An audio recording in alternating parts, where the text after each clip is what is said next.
What if I told you that the smartest man in Konoha might actually be standing on the thinnest of ice of his career right now? Shikamaru Nara, the 8th Hokage, the genius strategist, the reluctant Kage, the guy who's been holding Konoha together ever since Naruto vanished, which big props to that. He might be one wrong move away from losing it all. And the craziest part, this isn't just about strength, it's about politics, it's about loyalty, it's about the kind of tension that could flip the entire shinobi system upside down. Shikamaru's days as Hokage, they might be numbered, or at the very least, he might be walking into one of the most dangerous political battles we've ever seen in the Naruto franchise. Join me in today's newest Naruto Explained video where your OBC, your original Boruto chief, dives into why you should absolutely be paying closer attention to why Shikamaru is going into a very tense situation, even if he makes it out of the upcoming meeting he's having with his Hokage title still on his name. He's not out the hot water yet, but instead he's like a frog in a boiling pot of water. He doesn't quite realize the water is getting too warm. Also, if you haven't already, make sure to check out my new videos on my Anime Explain channel, like the 2 new Don videos or that Sakamoto Days video, or over on my Everything One Piece Explain channel, we have the new video on Big Mom up on the channel. So let's start first and foremost with why Shikamaru has a very fragile seat of power. So Shikamaru has been acting as the 8th Hokage ever since Naruto was presumed dead at the end of Boruto Part 1. He hasn't officially taken the title. That's the kicker of the whole situation. He's a stand-in, but he's not a crowned leader. He's not had a ceremony. He's not even had his face carved on Hokage monument yet. And that leaves him politically vulnerable. On paper, Shikamaru is the perfect Hokage candidate. He's intelligent, he's calculating, he comes from the correct shinobi sensei tree. He's very level-headed. He is the husband of basically royalty from the Hidden Sand Village in the form of Tamari, but in practice, he's constantly being squeezed from multiple directions when you take a close look at where he is right now. From within Konoha, there's pressure from the villagers and the ninja who they demand closure about Naruto's fate. They want justice for their perceived belief that Boruto killed Naruto. They want Boruto's head on a spike. He's also got pressure from the elders and the feudal lord. They already doubted how Boruto got captured and escaped, and now they have even more reason to question Shikamaru's judgment and whether or not he's even working with Boruto. He's also got his own comrades like Ino, who no longer is aligned with him when it comes to helping Boruto. She said herself, "Why are you championing this guy? I can't get caught up in this stuff right here, fam.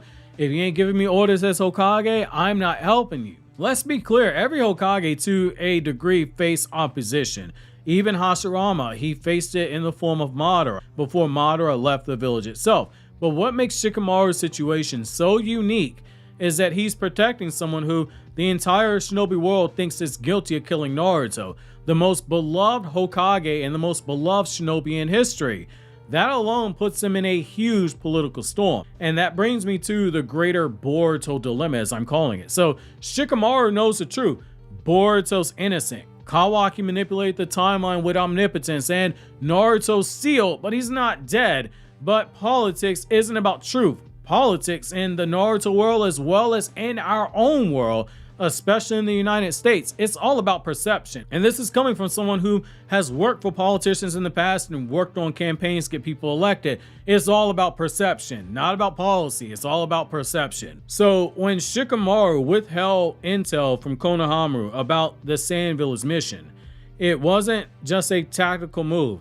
It was a crack in the armor of his trust. As Hokage, he's expected to share and unify, to lead with transparency. Instead, Shikamaru literally told Konohamaru, "I decide what you need to know. I decide whether or not this intelligence is valuable. You don't need to worry about it. Just go be a good boy. Go do what I say." Now, Boruto's involvement in that mission, it is pretty much public. People know that Boruto helped in the Sand Village. And that makes Shikamaru look like he's not only covering up for Boruto, but also potentially conspiring with him. People are going to ask, is Boruto how Shikamaru got that intel? To the feudal lord who wants Boruto dead, and to the elders who want the same thing. That's not just questionable, it's also betrayal of their trust. And in a system where the Hokage has to balance the goodwill of both ninja and political leaders, that's a massive red flag, which it should be worth noting. The feudal lord has the most direct say-so over what happens in Konoha. Because if you pull the feudal lord's support, the village itself collapses because the shinobi village does not make enough money to sustain itself. Now, in terms of why this might be a political trap that he's walking into, that's where things get dangerous. Shikamaru at the end of the chapter was heading into a meeting. We don't know with who, but we can assume it was with the feudal lord and the elders in the Jonin Council, groups that already have concerns about Boruto's escape when he was captured. They wanted him dead, and now there might be fuel added to the fire because they're gonna ask, is Shikamaru compromised? If Ino's in there and she starts pointing a finger, he's screwed. They can demand answers that he can't give without exposing Boruto's true situation, which risks causing mass chaos. And worst of all, they can begin the process of installing a new Hokage, someone who is more trustworthy in their eyes. This could be what leads us to what Ikimoto said. He has a big plan for introducing Kakashi into the story. That was several years ago. This might be Kakashi finally getting stepped into the story. The 6th Hokage coming back for the Hokage title. This is a chessboard that Shikamaru is standing on. If he lies, he risks losing credibility with his allies. He risks losing being able to help Boruto. If he stays vague, he risks looking incompetent or manipulative. If he tells the truth, he exposes secrets that could destabilize the village, assuming people even believe him because of how omnipotence works. And if they don't believe him, they'll just think that he's batshit crazy.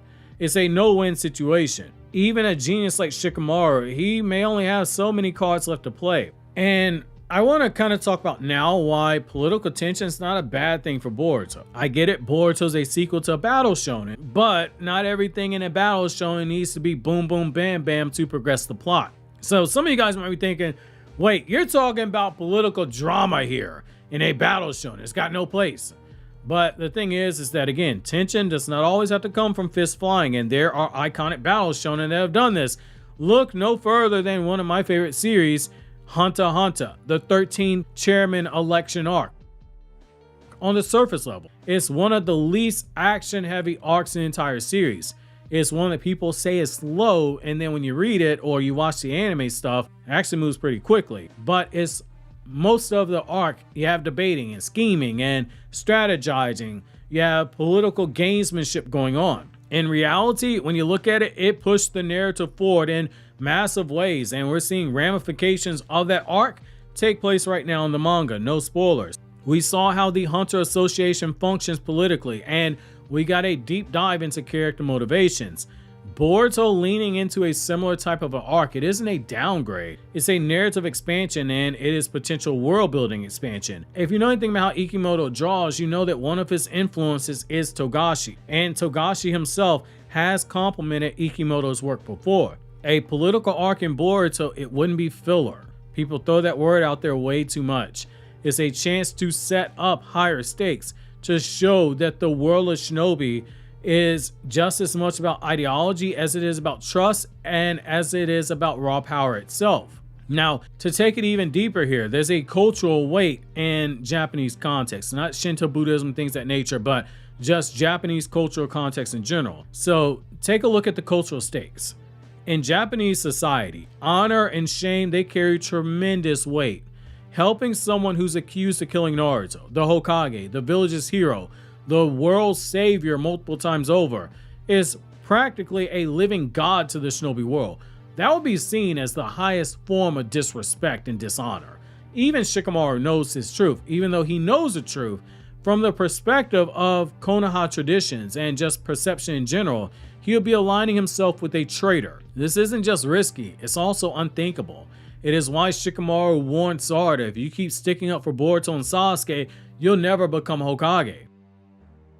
By protecting Boruto, Shikamaru is essentially putting his entire reputation, his clan's legacy for generations to come, and his political credibility on the line itself. In samurai culture, which, as I've said numerous times, samurai culture does influence Naruto's world. If you know anything about the workings of samurai, it's a ninja story, but there are a lot of samurai elements in it. Loyalty to the lord or the leader, it is sacred. Betraying that, even in appearance itself, it could cost you your position, your respect, and even your life itself. That cultural layer is what makes Shikamaru's actions even more dangerous. It's not just politics, it's also taboo itself. That is why Shikamaru's seat, it's definitely at risk. So where does that leave us? Shikamaru is acting Hokage, but he's not officially Hokage. He's protecting Boruto, the so-called killer of Naruto, but Boruto's innocent. Losing support from his allies like Ino, she's not gonna help him right now. She does not believe Boruto's innocent. He's withholding information from comrades like Konohamaru. Konohamaru might have a bone to pick with him. He's facing scrutiny from elders and the feudal lord. They're gonna have some questions for him. He's in a huge political minefield. Every step he takes could be that one that blows his leadership apart. If he navigates this perfectly, I'm about to be the biggest Shikamaru fanboy ever. And in my opinion, I think that opens the conversation for the fact that even though he's not officially Hokage, he might be the most important Hokage in Konoha history. And it's not because of brute force, but because of just the strategy. Because this is a delicate balance he's on. But if he slips, if he falls, his days as Hokage, they might be numbered, and Boruto could lose out on one of his most important allies in Konoha. So the big question now is, can Shikamaru outplay the system itself? Or will the political weight of protecting Boruto ultimately crush him? Because this isn't a battle of ninjutsu, it's a battle of trust, of honor, of survival inside the walls of Konoha itself. And if history tells us anything, it's that even the smartest characters in the story, they can lose when the whole board is stacked against them. Obviously, if you enjoyed this video, consider subscribing, clicking here on the left to check out more videos from Naruto Explained, clicking here on the right for videos from my other two anime channels where I talk about non-Naruto content. And obviously, if you like the video, hit the hype button, because the hype button goes a long way towards helping the video out in the algorithm.